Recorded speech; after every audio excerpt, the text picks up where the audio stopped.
I'm going to show you the two scopes we're going to use to do color correction work inside Premiere Pro. Now I know that some people's eyes glaze over when I talk about scopes, but don't let that happen to you because I think you're going to see how practical these guys are and how easy they are to use and how much better they're going to make your projects look. So let's go over to Working Files, open up Projects, and scroll on down here to 1103 Scopes. Now what we have here is the standard color correction workspace. Now yours might look a little bit different than mine, but what I want to make sure you have is that you've got the reference monitor here front and center. Now you might not see the scopes like this, but I'm going to get you to go there in a second. You also might notice that I've got two sequences here, one that I'm calling color workspace sequence and one that's called the PAL sequence, because some folks may work in PAL, and things are just a little bit different if you're working with the PAL standard, so I'll show you that in a moment. So let's go take a look at some scopes. If you don't have this view, go over here to this panel menu and go down to All Scopes. These are the four scopes that come with Premiere Pro. We are going to work with only these two. This is called the YC waveform. This is the vector scope. These other guys are called parades. This is the RGB parade and the YCBCR parade. So YCBCR also refers to YUV, which is the original video format for video coming off of typical video files that are then converted to RGB, red, green, and blue, so you can see them inside a computer monitor. But there are no effects in Premiere Pro that deal with YCBCR or YUV directly. So this is more for academic interest rather than practical color correction use for our purposes. RGB Parade is kind of practical, but not for our purposes for what we're going to do. RGB Parade represents the three individual color channels, red, green, and blue, and basically the intensity or luminance of each of those channels, but it's not true luminance. It's kind of a combination of chroma, that's hue, and luminance. So in some ways it's sort of impractical to use this, but it can come in handy, especially when you're using effects that are specifically geared to red, green, and blue channels. But we're going to focus on these two guys. Let's look at them individually by starting with this one, the YC waveform. So click on this drop-down list and go to YC waveform. It looks like that. And right off the bat, I want you to change some things. YC stands for luminance, chrominance. Y is luminance, C is chrominance. Luminance sometimes is called brightness and contrast or tonality. Chrominance is sometimes called chroma or hue, but at any rate, it's talking about your tonality and your color. We're not interested in chroma here. We're interested only in brightness and luminance. So I'm going to turn off chroma. We don't need to see this blue stuff. We need to see only the green graph here. And we don't need this setup 7.5 IRE thing anymore either. This is kind of old school broadcast safe issues. And those things really don't apply anymore in the HD world. So just uncheck that. The intensity refers to how bright the scope is, not how bright things are that you're viewing in it. So the intensity is something you just set for your own purposes. If you want to make it brighter or darker, that's up to you. I'm going to leave it at the default 50%.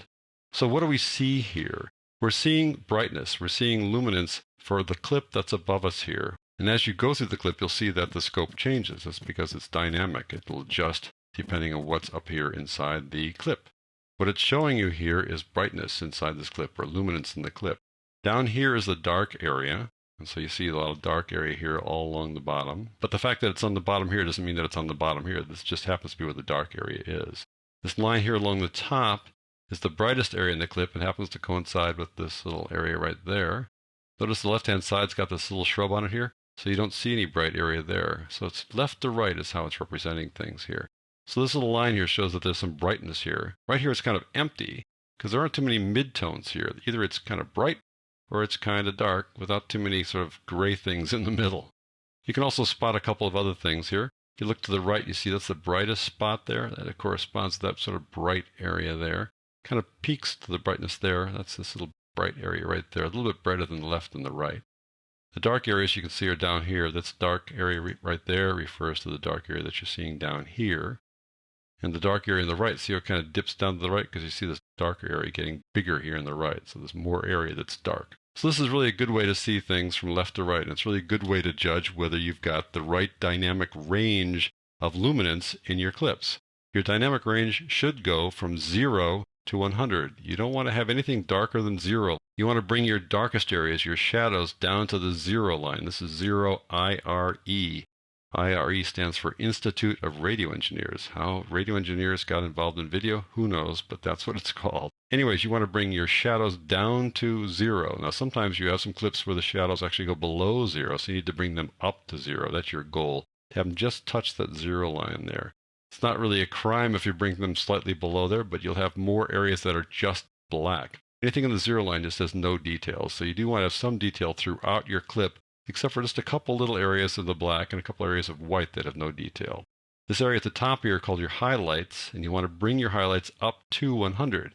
But a lot of high definition video these days actually shoots in super whites between 100 and 110, and you can bring those guys down and they will have detail in them. The high definition camcorders record detail in the super white areas. So when you bring it down to 100, you're going to start seeing detail in those areas. So your goal, again, is to kind of make sure you have a full dynamic range from 0, very, very dark shadows, to 100, very bright highlights, and then a nice flow of midtones throughout. That's kind of your goal there.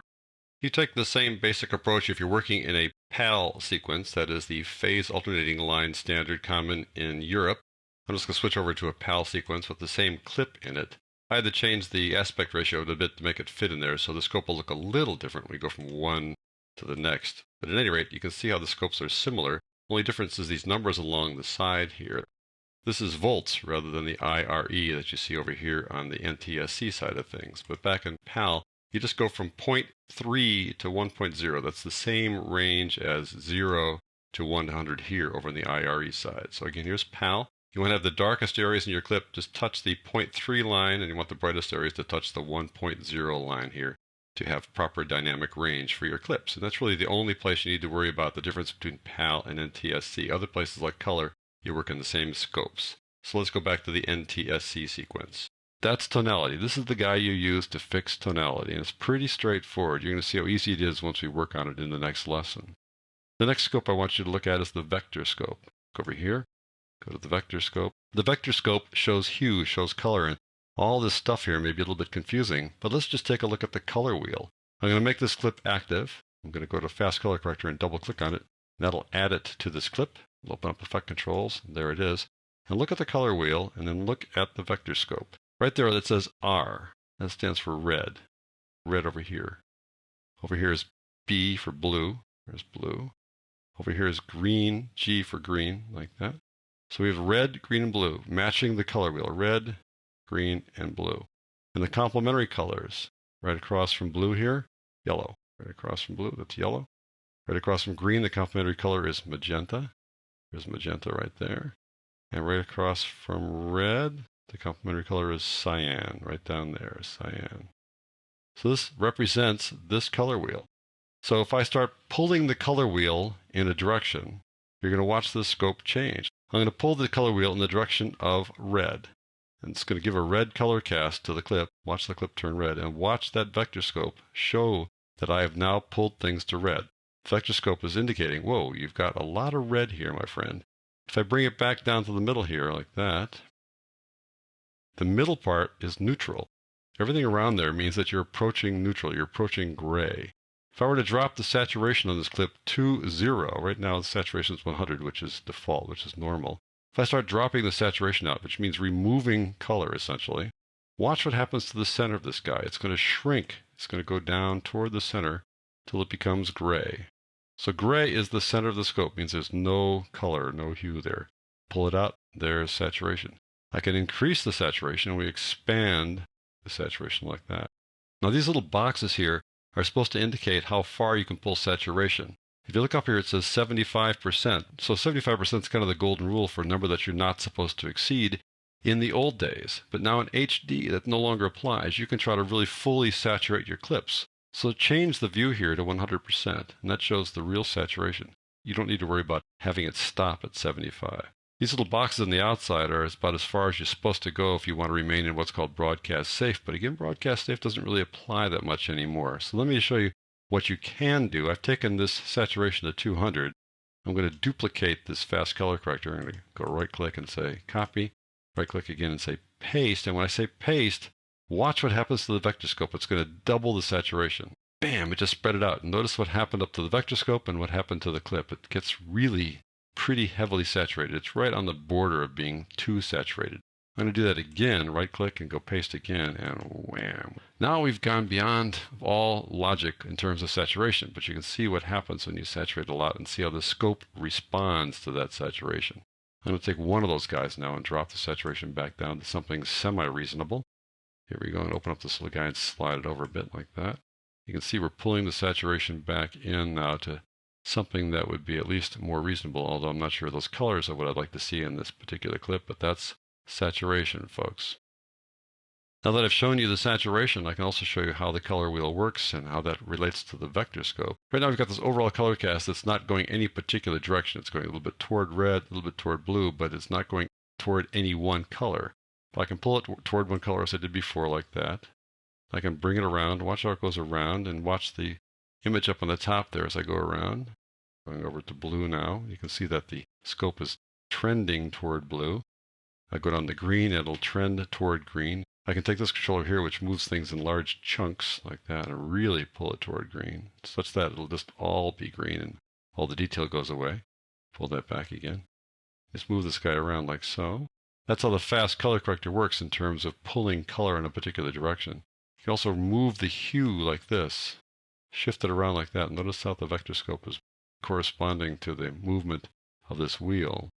So if you want to shift the hue a little bit, lots of times I aim for what's called flesh tone colors, and flesh tone colors line up right on that line right there.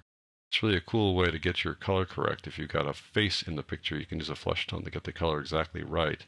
So if the color is like this when I'm checking the flesh tone, I just rotate the wheel a little bit to bring it in line. That's how this guy works. I think it's really cool that the vector scope corresponds so directly to the fast color corrector. So I hope you see that working with these vector scopes is not all that complicated. They're really practical. And even if our eyes are telling us that, well, the clip is too bright or it's too dark, if you look at the waveform, you're going, well, no, the waveform says it's just right. So I'm not going to let my eyes be the judge here. I'm going to let the waveform be the judge. Or you look at the vector scope and you're thinking, boy, this clip looks kind of orange, but the vector scope is telling you that it's absolutely neutral, everything is fine. Then you trust the vector scope. So that wraps up these two scopes. In the next lesson, we're going to start doing some tonality correction.